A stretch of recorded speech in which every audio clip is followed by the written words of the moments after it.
Hello and welcome to Arjun education. दोस्तों, आज हम करेंगे unit 24 of Murphy's English grammar, जिसमें हम will be doing and will have done इसको डिस्कस करेंगे। अगर आपने अभी तक हमारा चैनल सब्सक्राइब नहीं किया है तो प्लीज़ इसे सब्सक्राइब कीजिए और बेल आइकन ज़रूर प्रेस कीजिए ताकि हमारे आने वाले वीडियोज़ की नोटिफिकेशन आपको मिलती रहे। तो चलिए हम शुरू करते हैं यूनिट 4। इसमें जो ए सेक्शन है उसमें एक एग्जाम्पल दी रखी है। These people are standing in a queue to get into cinema. देखिए, एक लाइन बनी हुई है, एक क्यू है सिनेमा की टिकट्स के लिए। ये अभी की बात है। Half an hour from now the cinema will be full, every one will be watching the film. अब आगे जो पिक्चर दे रखी है उसमें सब लोग हॉल में बैठे हुए हैं, थिएटर में बैठे हैं। आधा घंटा हो चुका है। ऐसा बताया जा रहा है कि आधा घंटा हो चुका होगा, तो ये हाल होगा थिएटर का। मतलब half an hour from now, अब से आधे घंटे बाद। Everyone will be watching the film, हर बंदा फिल्म देख रहा होगा। अब अभी से 3 घंटे के बाद का सीन भी दे रखा है सामने। 3 hours from now the cinema will be empty, सब लोग बाहर आ चुके होंगे। The film will be finished, everyone will have gone home. तो यहाँ पे will have finished and everyone will have gone home, अभी से 3 घंटे बाद।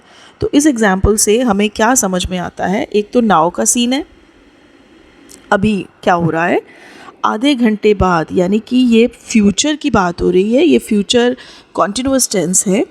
आधे घंटे बाद everyone will be watching the film, हर एक फिल्म देख रहा होगा।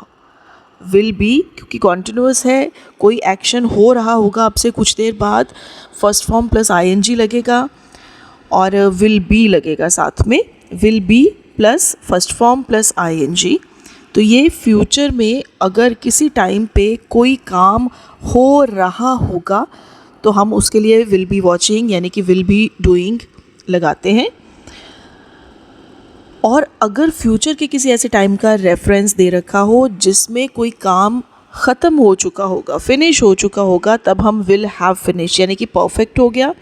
फ्यूचर परफेक्ट टेंस है ये, जिसमें परफेक्ट में हमें पता है हैव प्लस थर्ड फॉर्म लगती है, लेकिन अगर ये फ्यूचर है तो will have plus third form लगेगी। जैसे the film will have finished, everyone will have gone home. B में देखिए, इसको और अच्छे से वही बातें समझा रखी हैं जैसी मैंने अभी बोली हैं। आई will be doing something, this the future continuous. इसका मतलब है कि आई will be in the middle of doing it, कि कोई काम के हम मिडिल में हैं, कोई काम किया जा रहा है या कोई काम हो रहा है। एग्जाम्पल्स हैं, this time next week I will be on holiday, I will be lying on the beach और स्विमिंग इन द सी।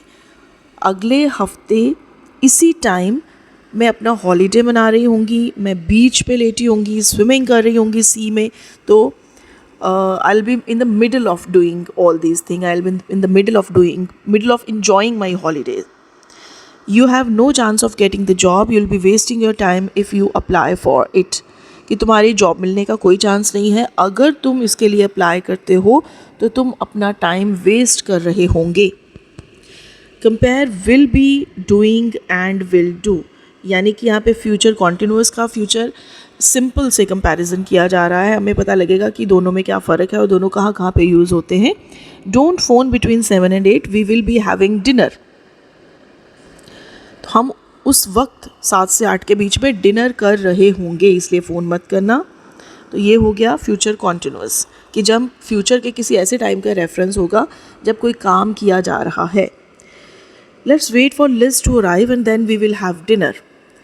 अब फ्यूचर सिंपल है, लिज की वेट करते हैं। चलो लिज की वेट करते हैं, जब वो आएगी तब हम डिनर करेंगे।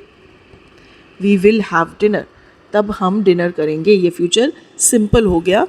तो हम कोई काम जब करेंगे फ्यूचर में, जब हम उसी टाइम डिसीजन लेते हैं कि जब लिज आएगी तब हम डिनर करेंगे। आगे चलते हैं। Compare will be ING with other continuous form. जैसे पास्ट कॉन्टिन्यूअस है या प्रेजेंट कॉन्टिन्यूअस है, उसके साथ अब फ्यूचर कॉन्टिन्यूअस का कंपैरिजन किया जा रहा है। एट 10 o'clock yesterday, ये पास्ट है, Sally was in her office, she was working. कल 10 बजे सैली अपने ऑफिस में थी और वो काम कर रही थी। She was working.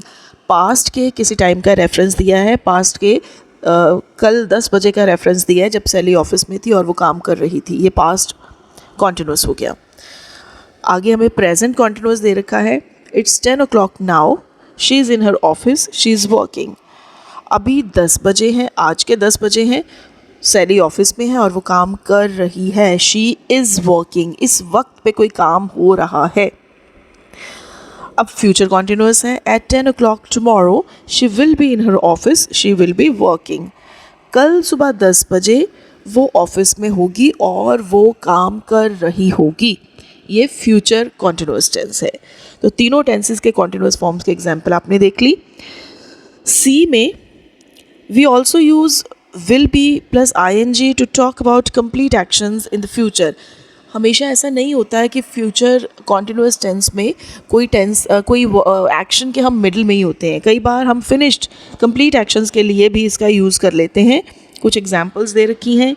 The government will be making a statement about the crisis later today. तो गवर्नमेंट ने स्टेटमेंट देनी है आज बाद में, तो ये अपनी तरफ से कंप्लीट एक्शन है। Will you be going away this summer, इस समर तुम कहीं जा रहे हो, ये भी अपने आप में एक कंप्लीट बात है। Later in the programme I will be talking to the minister of education. इस प्रोग्राम के बाद में मैं मिनिस्टर ऑफ एजुकेशन से बात करूँगी या कर रही होंगी। तो ये भी एक ऑलमोस्ट ये सारे कंप्लीट एक्शंस हैं, यानी कि ऐसा कुछ नहीं है कि ये प्रोग्राम लंबा चलेगा, एक्शन लंबा चलेगा और हम मिडल के किसी टाइम का रेफरेंस दे रहे हैं। ये अपने आप में सारे कंप्लीट एक्शंस हैं। Our best player is injured and he won't be playing in the game on Saturday. कि हमारा जो बेस्ट प्लेयर है वो इंजर्ड हो गया है, ज़ख्मी हो गया है और वो सैटरडे को गेम नहीं खेल रहा है। तो ये सारे टेंसेस में जो फ्यूचर कॉन्टिन्यूस का यूज़ हुआ है, अपने आप में एक कंप्लीट एक्शन को कन्वे करने के लिए हुआ है। तो कई बार ऐसा भी हो जाता है। इन सारे जो एग्जाम्पल्स हैं उसमें विल बी प्लस ING यानी कि फ्यूचर कॉन्टिन्यूस जो है वो बिल्कुल वैसा ही है जैसे हम is MR plus going to use करते थे। प्रेजेंट कॉन्टिन्यूस को जब हम फ्यूचर के लिए यूज़ करते थे तो ये इसका यूज़ ऑलमोस्ट वैसा ही है। डी में चलते हैं। We use will have done. अब हम फ्यूचर परफेक्ट की बात कर रहे हैं। ये इसलिए यूज़ होता है कि फ्यूचर के किसी टाइम से पहले ही कोई एक्शन कंप्लीट हो चुका हो। Something will already be complete before a time in the future, कि फ्यूचर के किसी टाइम का रेफरेंस होगा लेकिन उससे पहले ही एक एक्शन कंप्लीट हो चुका है, तो हम ये एक्शन लगाते हैं, हम ये टेंस लगाते हैं will have plus third form. Sally always leaves for work at 8:30 in the morning. She won't be at home at 9 o'clock. She will have gone to work. Sally सुबह 8:30 बजे घर से निकल जाती है अपने काम के लिए। अगर आप 9 बजे घर पे फ़ोन करोगे तो वो काम पे जा चुकी होगी। She will have gone to work at 9 o'clock. वो आपको नहीं मिलेगी। कि ये एक फ्यूचर एक्शन जो हो चुका है 9 बजे से पहले ही, फ्यूचर के किसी टाइम का रेफरेंस है कल सुबह 9 बजे, 9 बजे से पहले ही वो अपने काम पे जा चुकी होगी, तो ये फ्यूचर परफेक्ट है। और एग्जाम्पल है we are late, the film will already have started by the time we get to the cinema. हम लेट हैं, जब तक हम सिनेमा में पहुंचेंगे तब तक फिल्म स्टार्ट हो चुकी होगी। The film will already have started, will have started. तो फ्यूचर जो परफेक्ट है, जब तक हम सिनेमा में पहुंचेंगे ये हो गया टाइम रेफरेंस फ्यूचर का, उससे पहले एक कंप्लीट एक्शन हो चुका होगा कि फिल्म स्टार्ट हो चुकी होगी। Compare will have done with other perfect form. तो अभी तीनों टेंसेस के परफेक्ट फॉर्म्स के साथ आपस में एक दूसरे के साथ कंपैरिजन किया है। Ted and Amy have been married for 24 years। ये प्रेजेंट परफेक्ट हो गया कि टेड और एमी जो हैं वो पिछले 24 साल से मैरिड हैं। Next year they will have been married for 25 years। अगले साल वो 25 साल से शादीशुदा हो जाएंगे। नेक्स्ट ईयर ये काम हो चुका होगा, इसलिए will have been. When their son was born they had been married for 3 years। जब उनके बच्चे का जन्म हुआ था, ये पास्ट है, जब उनका बेटा पैदा हुआ था तो वो 3 साल से शादीशुदा थे। ये पास्ट के एक टाइम का रेफरेंस है, जब उनका बच्चा पैदा हुआ था तब उनकी शादी को 3 साल हो चुके थे। They had been married for 3 years। ये पास्ट परफेक्ट हो गया। तो मैं उम्मीद करती हूँ आपको 24th यूनिट समझ आ गया होगा। और अब इसकी एक्सरसाइजेज देखते हैं। जो 24.2 दे रखी है, इसमें आपको वर्ब करेक्ट फॉर्म में लगाना है। तो एग्जामिनेशन पॉइंट ऑफ व्यू से ये एक्सरसाइज काफ़ी इम्पॉर्टेंट है। लेकिन जो 24.1 है ये आप करेंगे तो आपको बहुत सारी छोटी छोटी चीज़ें क्लियर हो जाएंगी।